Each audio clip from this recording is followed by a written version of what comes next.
Now, can you hear me?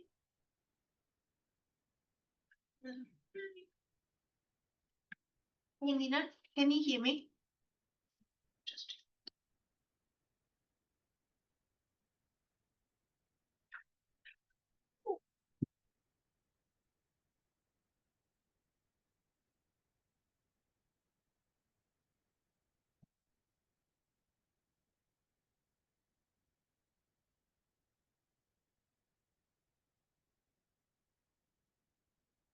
Testing, testing, testing. Okay, perfect.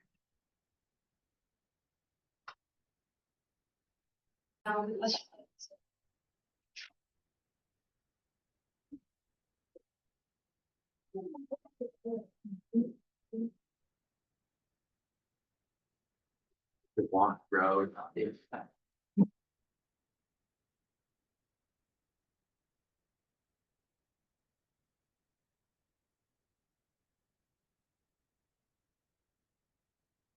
Just you all, or can I not see the other people?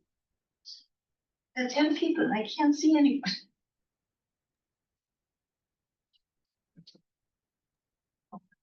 It might be just in the view settings, if you have like hide non-video. I went to the gallery and it doesn't show everybody.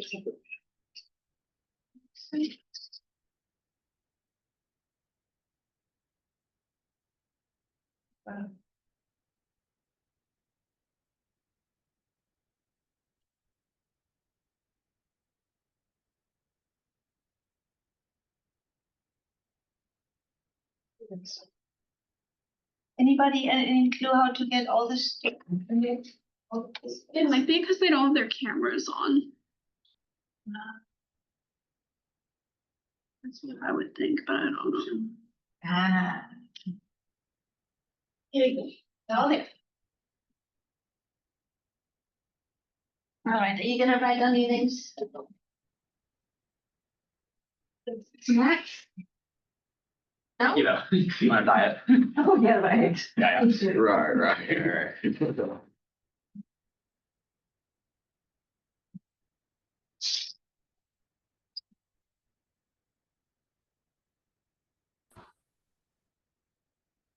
That makes about 8.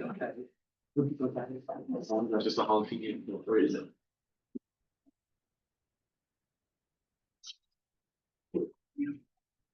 Yeah.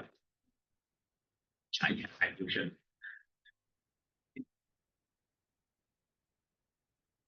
Do one more minute and then we get started.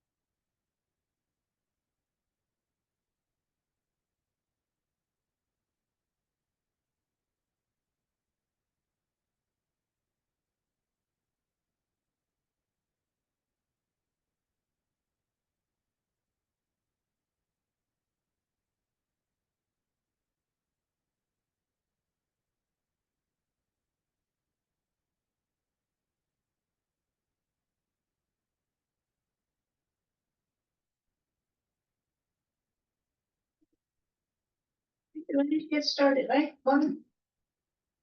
You good? Perfect. All right, so this is the first and probably only info session about the study abroad program. And it's medicine, microbiology, and health. And I've done them, I think my 6th or 7th trip, and I started 10 years ago. And the routes are often slightly different, but this one is the same as it was 2 years ago, or last year actually. And what questions do you all have? That's sort of my main. And what chat? I have a question, if I may. Yes. What makes an applicant stand out to you? What do you look for that determines whether a student would gain a lot of valuable experience and that you would want them to come with you on this program? a good question. I think every student will get a lot out of it, quite selfishly speaking, because it's a really fun trip. What we usually do, and I think it's sort of fairness and also some of the guidelines through the UFIC, is first come, first served. Because if we leave it open until December, we have 100 students, and it's really sort of unfair to pick if some students applied really early and then some people just join. So how early you apply and complete your application is definitely one of the critical factors. The second one, I mean, we never had a problem in terms of we do a lot of walking and outdoor activities, and we spend some time in the mountains in terms of physical fitness, but it's nothing extreme at all. So that's not a problem. And I think different majors would enjoy it as well, because it's a very diverse. We have lots of diverse activities, everything from research institutes to, nature, health, food, drinks. I mean, it's just such a diversity of topics that a lot of people would enjoy it, I think, as well. So, does that answer your question? Yes, ma'am. And what do you look for in the application beyond those sorts of things?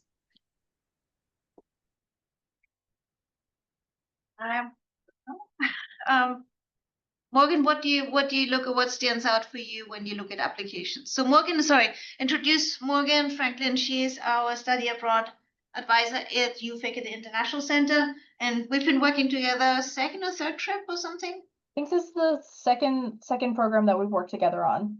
Yeah, so, and you've been there for a while, so she knows all the ins and outs. So all the questions about scholarships, UFIC application, there's a portal where you can just send all your questions in, and she will help you directly, because a lot of things I don't know, the behind the scenes stuff. Yeah, so for me, since I'm not one of the program directors, I'm not necessarily looking for anything specific. Monica Oli will be the one who's selecting the students for the program.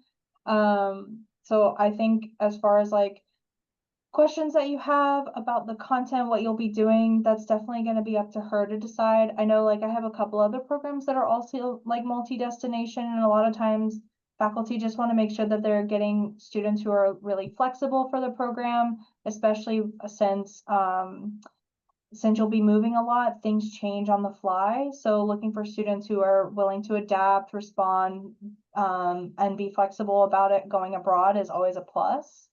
As far as the application materials and things, everything that you'll need is found within the application itself. So once you've opened an app for the UF in Europe Microbiology program, I think most of the time the documents itself will take you about no more than an hour to complete. And then it's up to, honestly, however many completed applications that Dr. Oli will want to review and go through an interview and read your statement of purposes and whatnot will determine when we'll close them. I think currently she's got 56 open applications, but that's not 56 completed applications. So if you're definitely interested, that's one of those pieces that I would definitely get on top of. As far as a lot of questions that I get asked, specifically about this program, since it is a summer program, there's always the question of using Bright Futures or Florida Prepaid to go towards the cost of your program. I feel so sorry for whoever the student is that this camera is deadly focusing on. At least for us, there's one student is being completely focused on the whole time. So I'm talking to you in the beige sweater. I'm so sorry. I'm so sorry.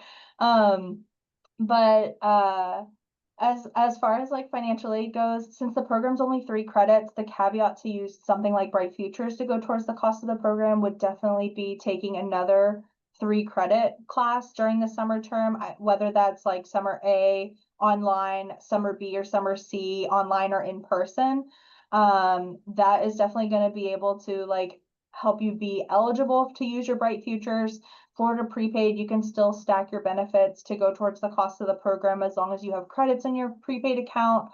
As far as a lot of the other grants and loans kind of thing works, I don't work for the student financial aid. I always tell students upfront. So You can do one of two things. You can either read the fine print of the loan or grant that you get and determine whether or not you can use it, or if you make an appointment with the One Stop and let them know that you're thinking about doing a study abroad program that's three UFJPA credits, they can kind of tell you whether or not like your specific loan applies to that term or to that program.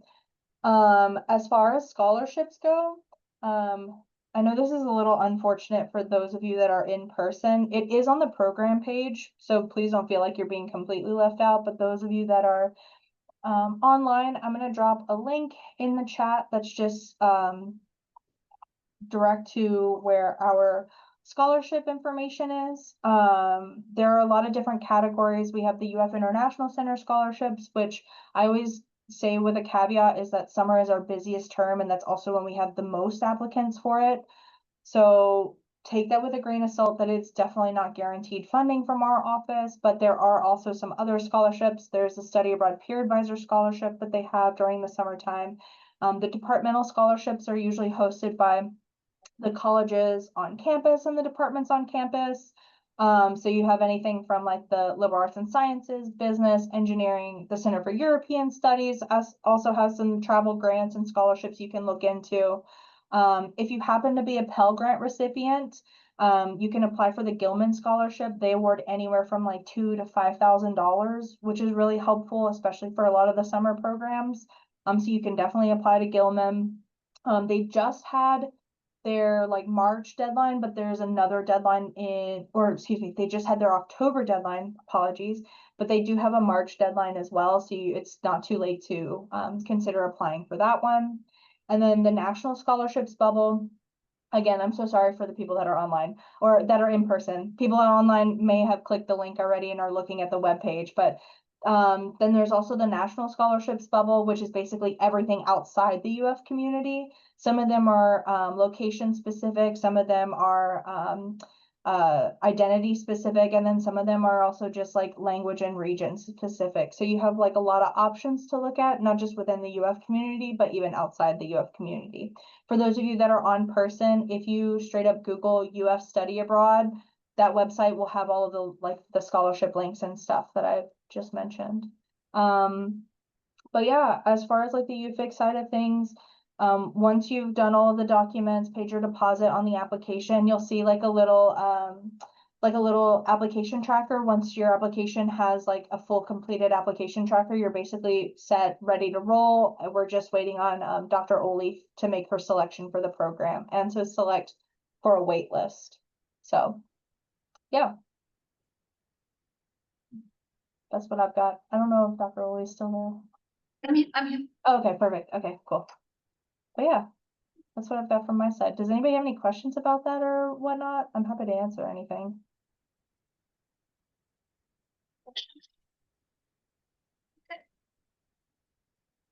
Yeah, so there's lots of opportunities out there to get some extra money, and then Bright Future Florida, that everybody pays chunks of it, and then their birthdays and Christmas and grandparent present, and so I think in my first year, Terrell, he's never been on a plane before, and I think he sold his car to be able to afford the trip. So people go all lengths to go on these trips as well.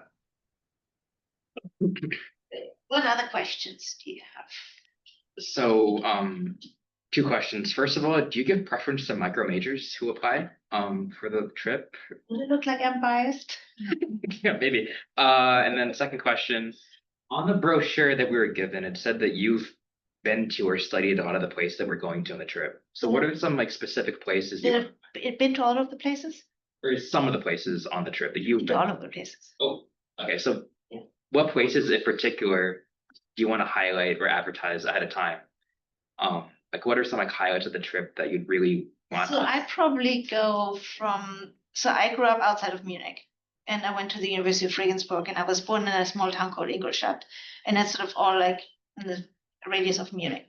So I would probably put that as a highlight, because it's for me is taking you all home rather than taking you abroad. And that's a really different thing, because I know the culture, I know the places, I know people there. And so it's really different for you to, go to a place where it's home for me, and so I'm taking you rather than taking you abroad. which I think makes quite a bit of a difference understanding the culture and everything else. So we're right in the middle, so that's the middle of the trip. On the right side is Vienna. It's sort of like our second stop. I love Vienna. It's one of the most beautiful towns. And I've been there a bunch of times. That's another place. And then in Zurich, we did a sabbatical in Zurich and we lived there for 8 months as well. So I'm super familiar with all that area. And then Budapest, I've visited 4 times. And then Geneva, I've been also 5 times. And in Lyon, that's a new stop on this trip, and I've been there once as well before. So I'm really familiar. I do a lot of homework for the trip. So the first trip I did in 2015. So we were on sabbatical in Zurich. And during that time, I did a lot of exploring, like, chocolate museums and dairies and wineries and, eating in the whole area. So I spent a lot of my time exploring all these areas to see how we can put together a really cool trip of places, because sometimes you go somewhere and it's very disappointing. And I didn't want that. I want really a place or places that are just really spot on, every single stop. And so I spent a lot of time during that time exploring places. And since then the route has a little bit morphed. So that was after we moved back, the next summer was the first year we took students abroad. And then it sort of took it from there. We spent another year. My husband spent a year in sabbatical in Aberdeen in Scotland. And so we did one trip that was the UK, but it also had a lot of meaning because I did my study abroad at the University of Edinburgh in Scotland. And so I lived there for 3 years. I got married there and had my first child there. And, so it's the most beautiful town ever.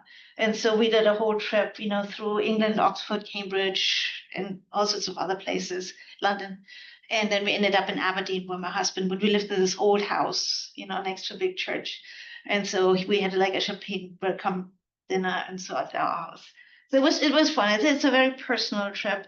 It's really very experiential as well. So there's some activities and but it's more like exploring rather than, multiple choice questions or things like that. I don't like them anyway. So it's very interactive. It's very open-minded. It's very welcoming. And yeah, I think I don't think we had a person who hated it. Sometimes there's sometimes a personal conflict with somebody, but we never had any problems with students at all. Sometimes accommodations we had.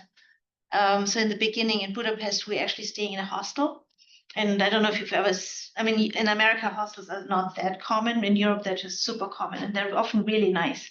And so we had like shared rooms of, 4 or 5 people.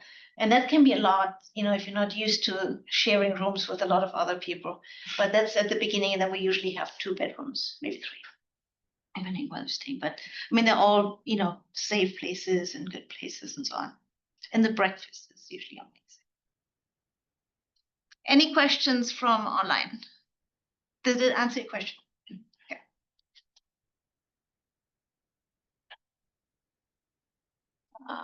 How did you end up in Florida? That's a good question. How did I end up in Florida? So I was in Scotland in Edinburgh, which is a UNESCO World Heritage Site. It's absolutely gorgeous. Got married and had a baby during all that time. And then my husband got a PhD. He's from Nepal, and he got a PhD position offered at Mississippi State University. So we moved from Scotland to Mississippi.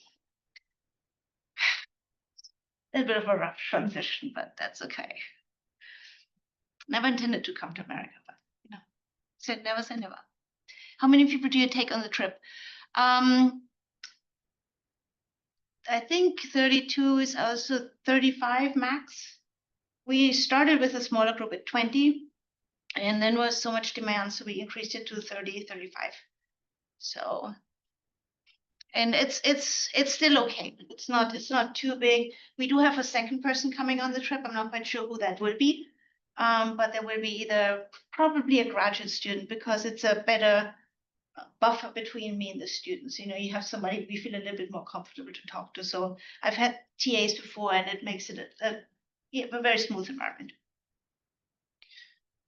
If you're not selected, will the application fee be refunded? Yes, Morgan, right? Yes, sorry, I was just writing out the answer to it. Yeah, if you are placed on the wait list or you're not selected, or sorry, if you are not selected for the program, we can refund your deposit. And then if you're placed on the wait list but do not move into the confirmed group, you will also be refunded. So if you really want to go, I highly recommend to pay the deposit.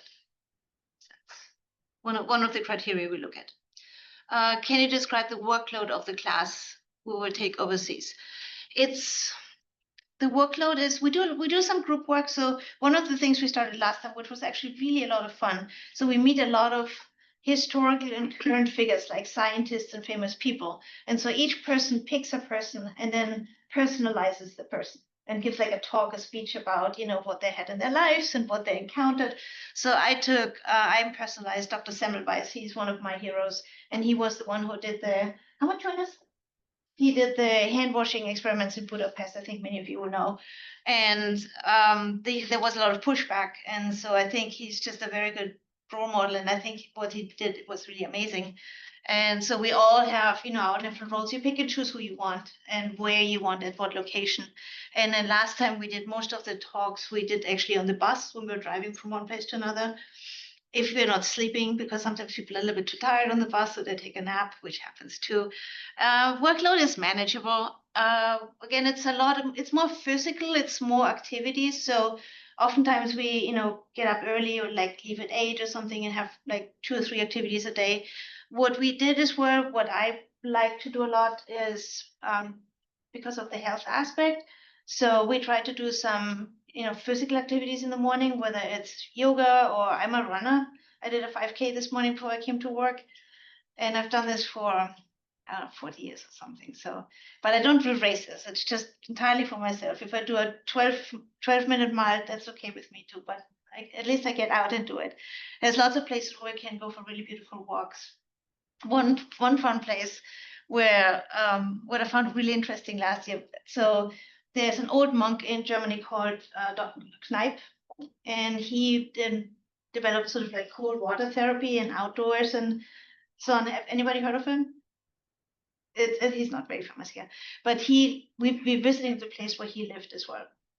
And so there was this outdoor area where you walk barefoot and you walk over stones and rocks and in a river and in mud and all sorts of things. And I have never seen so many frustrated faces because a lot of people, I think, here are not used to walking barefoot, especially not like on rocks. And so it was like, for me, it was actually quite shocking because I grew up running barefoot. And the students found it very difficult, physically difficult to walk barefoot on rocks and stuff.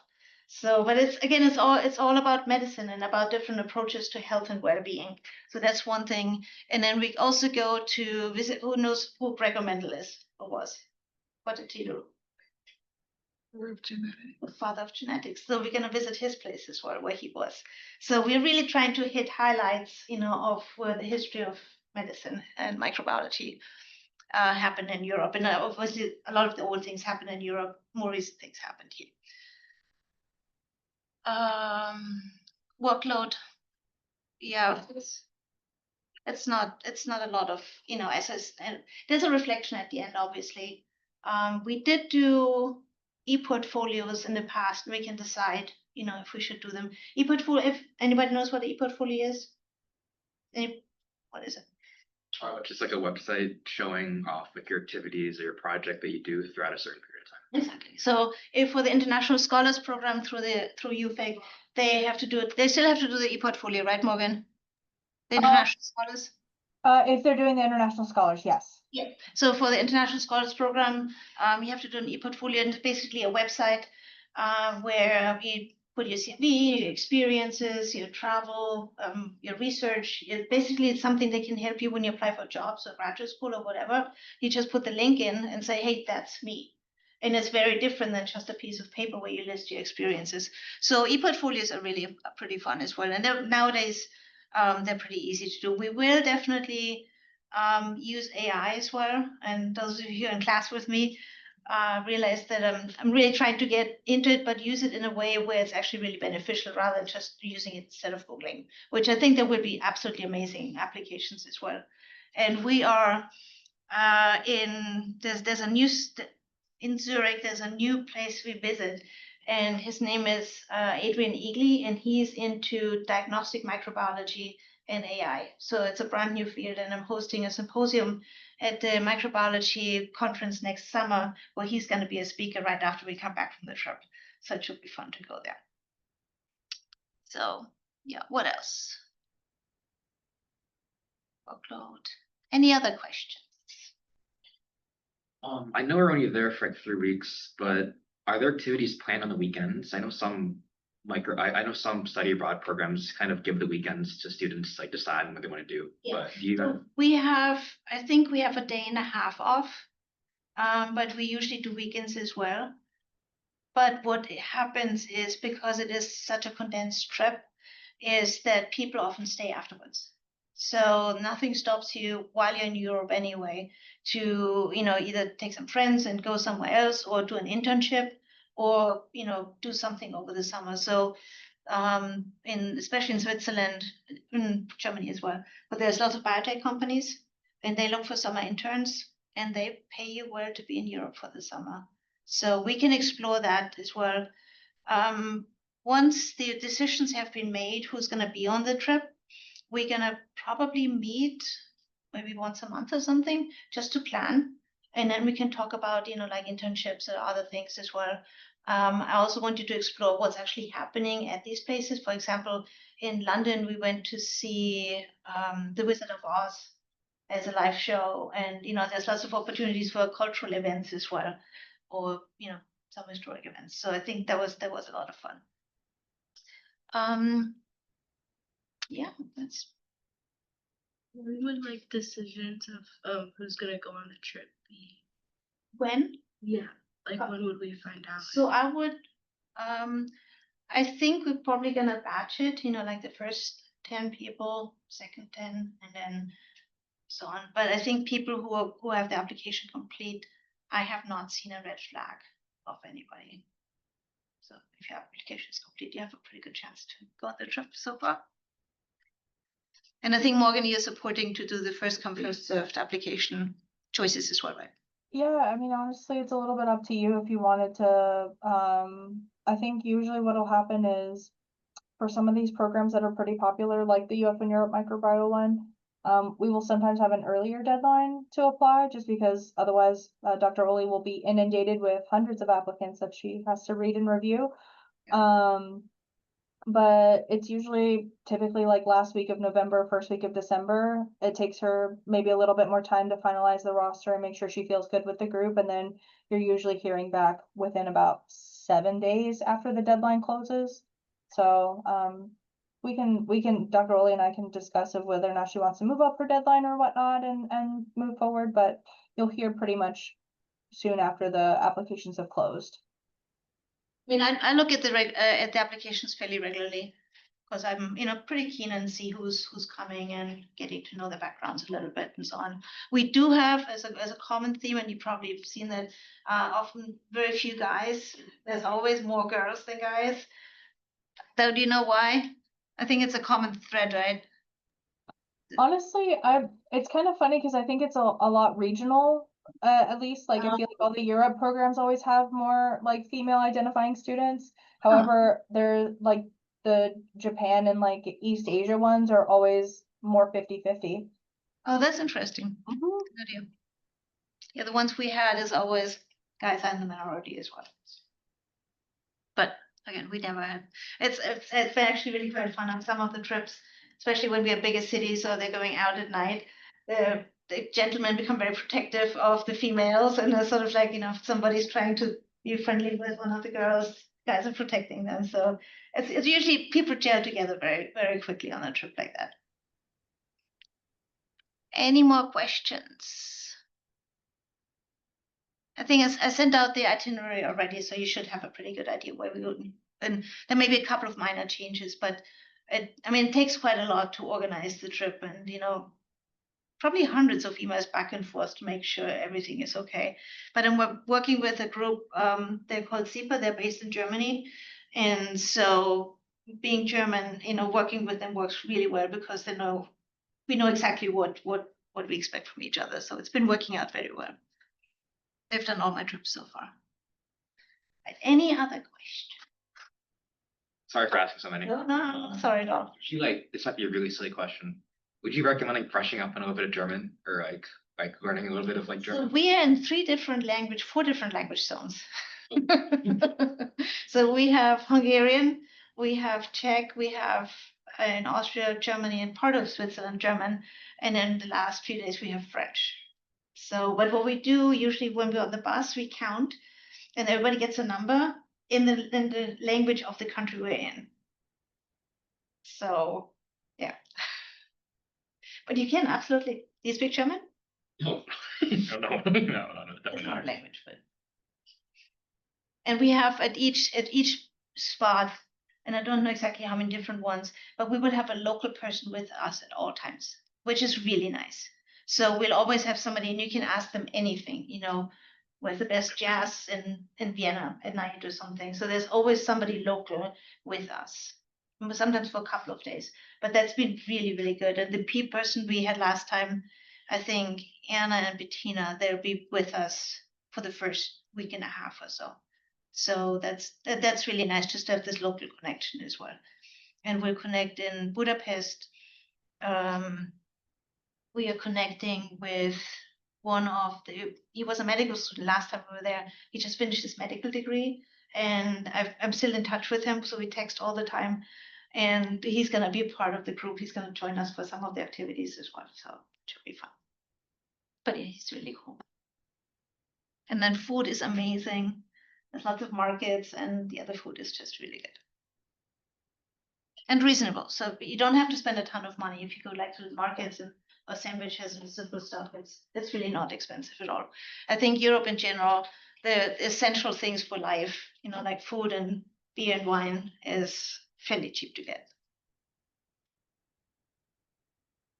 And again, for if people are strapped for money, one thing what a lot of people do is, so our breakfast buffets are usually always massive, so you can just take a sandwich for lunch. So that's an easy one. I would say the food bit is also, it's really easy to eat cheaper abroad than it is usually here too. So, Mostly better quality too. so much. So yeah, I think the UK trip especially. Our students were really, really ambitious to try out all different restaurants. So they went to a Nepali restaurant, and I mean they just tried out all different things, and it was a really fun experience as well. So this food is good. What's your ethnic backgrounds? Oh, my mom is from Thailand and my dad is American. Wow. Right. Have you been to Thailand? I have, yes. I've been a few times, luckily, to visit my family because she's the only one who came to the US. Love Thai. It's so Good. good. Yeah. What about you? My family's Puerto Rican and El Salvadorian. Oh. Have you been to Europe? No, Probably goes back like 4 generations. I know most of my family is originally from Germany. English and Dutch, so I'm wanting to go over to Holland and see my family if we go. 100% Filipino. What? Filipino. I'm Vietnamese. Yeah. We had this conversation. Yeah. I'm Irish and German. Okay, cool.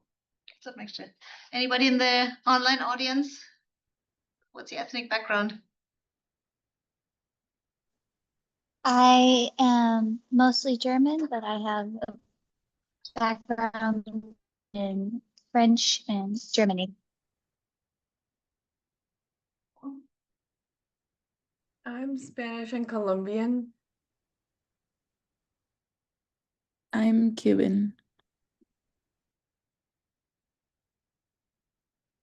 Mixture. When I grew up in my little 2,000 people Bavarian village, it was like everybody was like white Catholic, and it was that. So for me to realize that there's a world out there took me a little bit, but then I found it. It's good. All right, all over the place. Cool. One of the first Americans I've ever met was in Scotland when I moved for my study abroad. And we were in a youth hostel, and he was telling me about he's finding his ancestry. And I just didn't understand what he was talking about because where I came from is like, everybody's the same from right there. So learned a lot. All right. Any other questions?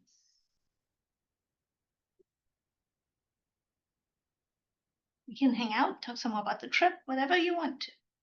There is a question in the chat about buying your own flight tickets, or bulk purchase options. So you are purchasing your own airfare. Something that I recommend to a lot of students when they look is to start on Google Flights, because it'll allow you to do multi-city and also one way. And you don't have to, I don't know how much you look at flights or have done something like this.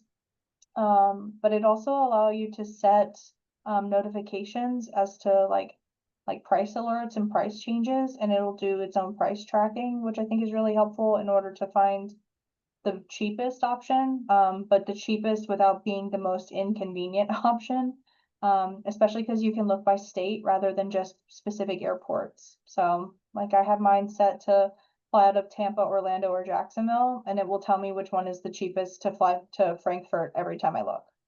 So you are purchasing your own flight though. What we will do is we'll put up, we have a Canvas page, and we'll have a document where everybody starts putting their flights in, and you can communicate with each other. Most of the time, there's people flying together. So they usually come in groups of 2, 3, 4. So, some people have not a lot of experience with flying. And so it can be intimidating, definitely. And so we start in Budapest, and then we end up in Lyon. But there's really easy trains from Lyon to Paris. And so if it's much cheaper to fly out from Paris, and then also if you want to stay, you may yet go out of Rome or out of somewhere else as well. Tons of different options. I'm sure this will be answered later if we get accepted in the program, but we don't need a special visa or anything, right? Because it's all Schengen area. They do have a new thing, Morgan, right? With the identification thing. The ETIAS, I don't think is going to be in effect because they keep pushing back the deadline. So right now, they said, I think they said it was supposed to be May of 2026, and now I think they're thinking October 2026.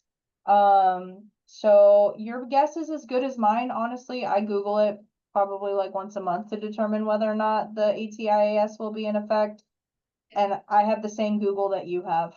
We'll talk if anybody knows anything, we'll spread the information from. The UK just added a new system. Yes. And because my husband just went to a conference in Oxford, and it was a little bit difficult. Yeah, I think it's one of those that the ETIAS, like, because Britain has their own thing now that they Brexited.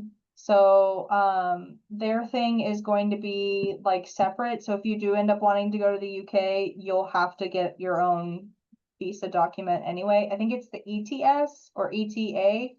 But the ETIAS is just for the European Union, but to be determined whether or not it'll be in effect. Okay. Well, you let us know if anybody hears something. So that's not a problem. But yeah, just make sure the key thing is that your passport is valid for 6 months after you come back. Yeah, that's the key part. And global entry and TSA pre is, I think, a good idea. I got it recently, and it makes a big difference as well. Except that in Paris they don't have global entry. I went in the line. I was like, "Where's the short line?" I was like, "We don't have it," but that's okay. All right. So, and then again, I think we're gonna meet once we have the group together. Just meet to get to know each other a little bit and plan some things.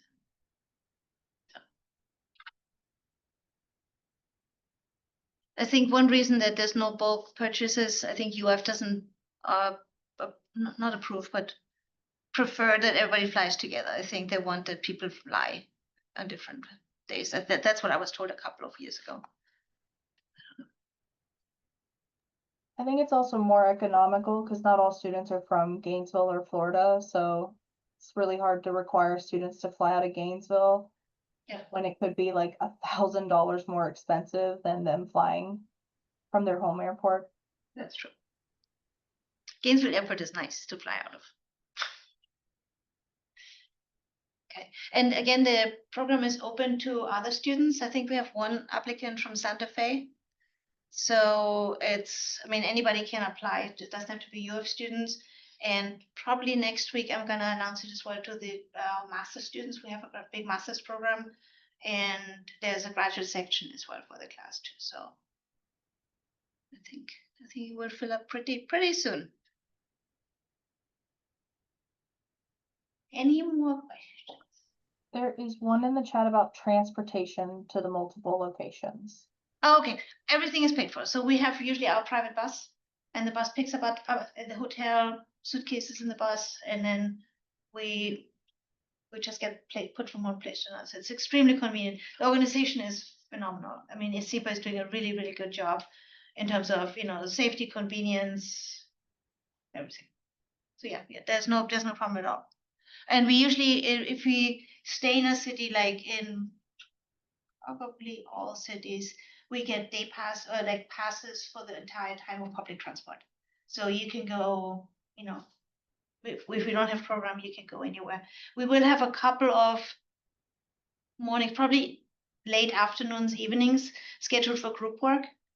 And we did one trip, we did fairy tale evenings, which was really a lot of fun as well, because the reason was because we were in Marburg in Germany, and that's where the Brothers Grimm lived. They went to the university there. And so we had fairy tale evenings where we told fairy tales. Yeah, the whole city had like little things all over the town. It was very cute. Okay, class, and I will post the recording.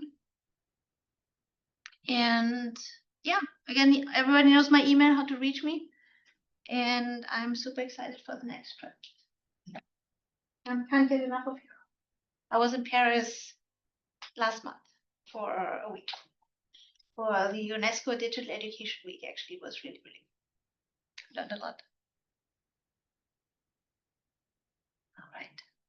All right. There's no more questions from online. And I do recognize some of these names have applied already. So yeah, I would highly recommend to finish the application. That is complete. Secure spot. Okay. All right.